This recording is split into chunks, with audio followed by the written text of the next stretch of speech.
I'm joined by Eamon Ryan, Minister for Environment for Ireland and one of the EU's lead negotiators on loss and damage, a fund that is being set up to help developing countries deal with the impacts of climate change. Minister Ryan, thank you for joining me. Good morning. Firstly, I'd like to ask, how important is the Loss and Damage Fund to the EU? It's critical. It's critical that we put climate justice at the centre of our response to climate change. If it's not a just transition, well, firstly, it won't be a fast transition. And if it's not fast, it won't be just. And the climate impacts are happening. We can see it all over the world. Is it every 18 days there's a €1 billion impact from climate? And typically it's the most vulnerable countries in the world that are being hit most. The ones that are least responsible for the problem are seeing the worst consequences. And so we need it as part of the range of solutions. We need to reduce emissions, mitigation. We need to prepare for the change that's coming, adaptation. But also we need to fund loss and damage so that the consequences, we can get over them, we can recover, we can repair, we can rebuild. And so it was really important. Europe was centre stage last year in Sharm el-Sheikh in Egypt. It was Europe, I think, that really brokered a change, saying, yes, we will set up a fund. And in the last year, I've been very fortunate. Ireland has working with Germany, with the German government. We shared a seat on the transition committee. And so that's been meeting over the last year. And only 2 weeks ago now, we've reached broad agreement, consensus on how we will set up the fund. So in COP, we have to agree to that and then make it happen. I mean, one of the things that hasn't yet been agreed on, if I'm correct, is the amount that will be included in the fund. Although the EU has said that it will make a substantial contribution to that. Can you tell me how much we're looking at? No, because it has to be finally agreed. That's the sort of detail that we will work at in Dubai and work collectively and announce collectively. But we will make a contribution. We have to. It shouldn't be just governments, though. And it shouldn't be just European governments. We need governments in other parts of the world, governments where they've often, while maybe defined as a developing country in the original text of the United Nations Framework Agreement, governments that are wealthy should also be contributing, other governments. You're talking about China as an example there? Yeah, and some of the countries that are making a lot of money from oil and gas production is a perfect obvious example. But it shouldn't just be governments, because the scale of the funding we need, in my mind, requires other sources of finance, what we're calling innovative sources of finance. And that could come from the likes of an aviation levy, maritime levy, some form of carbon taxation. I was in Nairobi this summer. There was a really significant African climate summit. And the president of Kenya, President Ruto, there made a clear and I think correct point.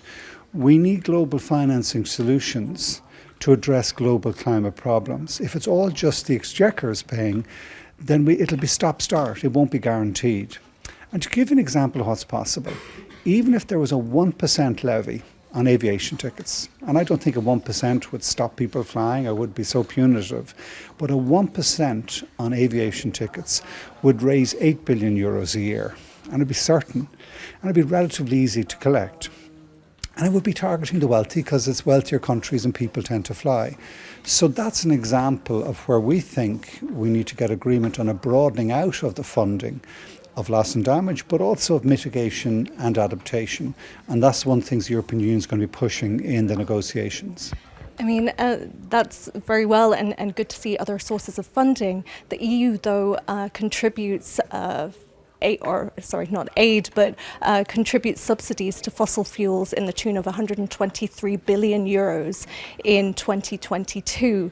I mean, are we going to see anywhere near the kind of level of funding also then for loss and damage, which is coming as a result of the burning of fossil fuels? We do have to switch away from fossil fuel subsidies. And I think what will come in Dubai, yes, there will be focus on loss and damage, but I think the sense coming out of the previous COP in Abu Dhabi in Egypt was that we need to deliver that, but also we need to phase out fossil fuels. The two go together. Like there's nothing will avail us if we just focus on managing with the damage climate change brings and don't address the root cause of the problem. And I think part of that is switching the fossil fuel subsidies off. And how quickly is that likely to happen? It has to, I think what we'll agree in Dubai, where it's shaping up, where it looked like sort of agreement, we will look to triple renewable power by the end of this decade globally, to double efficiency, to cut out the methane, the wasteful release of methane, particularly from fossil fuel gas industries. And then there are two other key elements in my mind. One is that we have to, not just in loss and damage, fund the emerging and developing countries, but also in the other ways, in mitigation and adaptation. There's an injustice in this world at the moment. The transition's happening. Solar power is rolling out incredibly fast across the world. But Holland has more solar panels than the entirety of Africa. And Africa gets 60% of the solar radiation. So that's a justice issue we need to address. And I think I'm particularly interested in how could we divert money from the fossil fuel industries into the developing countries and in clean energy in the developing countries. At the moment, only 1% of the supernormal profits in the fossil fuel industries are going into clean energy. And of that, only a tiny percentage is going into the developing countries, the countries most at risk, the countries being hit most by climate. So you're right, we need to rearrange financial flows across a whole range of different ways, in subsidies, in who invests what where, and where it's invested. And I think particularly from a European perspective, when we invest in Africa and the other similar countries, that helps us in a variety of different ways. You get diverse supplies of energy. We could tap in to solar power from Africa, helping Europe. But also it helps stabilise continents that's in real conflict and trouble. It helps manage and tackle the forced migration that is coming from conflict and coming from climate change in the likes of North Africa, West Africa, the Horn of Africa. So I think this Dubai, this COP, has to have a really big vision as to how we do bring justice and development together with climate action. And that, I think, is at the centre of the European Union position that we all agree on in Europe. Coming back to the loss and damage fund, for a farmer, for example, in Somalia who has lost all of their livestock as a result of drought that has been made significantly worse by climate change, what is this fund going to mean for those people on the ground? I think it has to help them. I think there has to be cash. It has to be quick. You have to, sometimes climate, the Horn of Africa has been a disaster for 5 years, where we had 5 years droughts in a row. But in other instances, in Somalia at the moment, there's intense flooding. There you need to be quick. There you need to save lives. There you need to be able to get the farmer back, being able to provide food for his family, her family, and the wider community. And for that, it needs to be fast and flexible. In the past, when we've set up climate finance institutions under the United Nations process, it's often taken 6 or 7 years. And often when you apply for something, you might be waiting for 2 or 3 years before you get a response. This fund needs to be established immediately. We need to have it up and running in months, not years. And I think it also needs to be able to dispense money quickly, so it's not such a cumbersome, bureaucratic. And the third thing I'd say is it needs to connect down to the local level. I think in Ireland we have a lot of experience going back for various historic reasons in development aid. And I think one of the lessons we've learned is bottom up. You trust local institutions, communities. You actually involve local communities in terms of how you will spend and how you'll disperse. And I think it has to have those characteristics. It has to be fast, flexible, and inclusive of local communities in how we spend this money. You said it should be set up in months, not years. There are still points of contention even within the recommended text that will be going to COP28. What kind of problems have there been with setting it up? There were different views. Some of the developing world felt that the World Bank mightn't be the best location. I felt it would be a good place to start because we know we can establish it quickly there, where some of the other institutions we've set up in the past, it's taken years. So that was one of the reasons why I think the World Bank is a good place to start.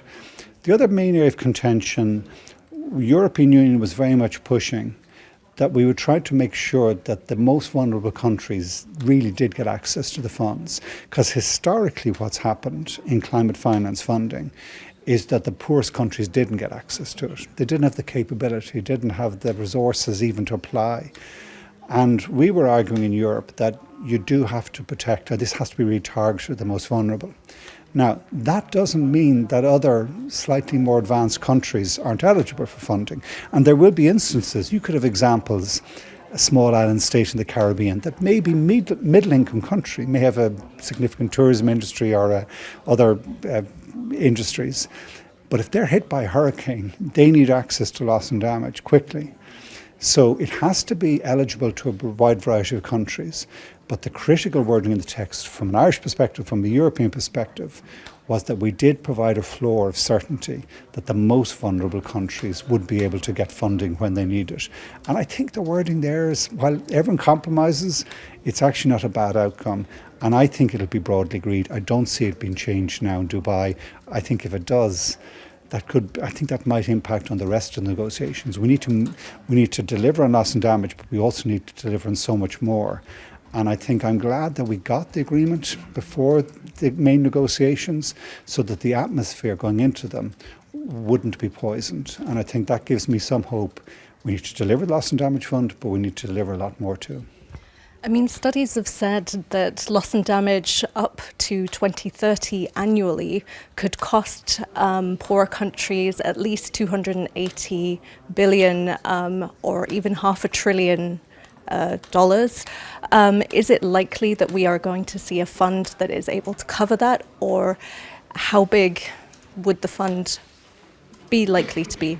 We don't have a figure, but I do agree it needs to be large and substantive. And I think that's why I go back to my original point that it needs a variety of sources. If you're just relying on one source, you're less likely to get that. And it doesn't mean we don't also have to fund adaptation. Adaptation typically is the thing that's got least funding, so we need to double that, which is what we've agreed to. And then when it comes to switching away from the use of fossil fuels, the mitigation, the reducing the emissions, I think the roadmap presented by the IEA says early in the next decade we'll need to be spending something like 4.5 trillion a year in the clean energy investment to make the switch. Now, that investment is going to be investment towards a better energy system, one that's less centralized. Fossil fuels have certain characteristics. You can hold a country to ransom over fossil fuels. You can use fossil fuels as a weapon of war.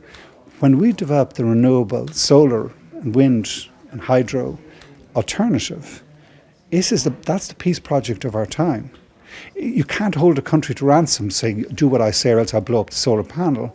It's made of sand and you can get another one here. And I think you can always look at, the scale investment we need to make is huge.